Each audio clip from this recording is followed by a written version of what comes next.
Ciklus vode. Nevjerovatna avantura vode u prirodi.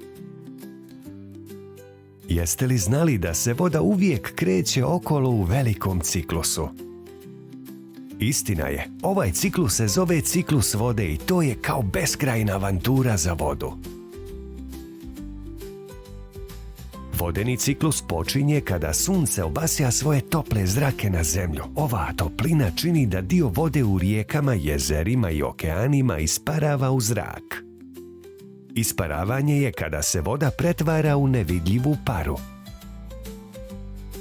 Jednom kada je vodena para u zraku, ona se diže i formira oblake. Ovi oblaci lebde uokolo nebom, noseći vodu s jednog mjesta na drugo.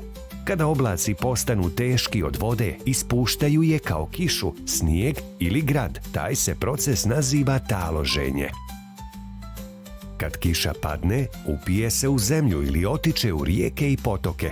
Dio se čak vraća i u okeane. Ta voda zatim ispočetka pokreće ciklus isparavanjem u zrak kada ga sunce zagrije. Kruženje vode važno je jer pomaže biljkama u rastu, puni naše rijeke i jezera i daje nam vodu za piće. Bez ciklusa vode naša planeta ne bi mogla podržati život kakav poznajemo. Dakle, sljedeći put kada vidite kišu kako pada s neba ili osjetite toplinu sunca, sjetite se da ste svjedok dijela nevjerovatne vodene avanture prirode, ciklusa vode.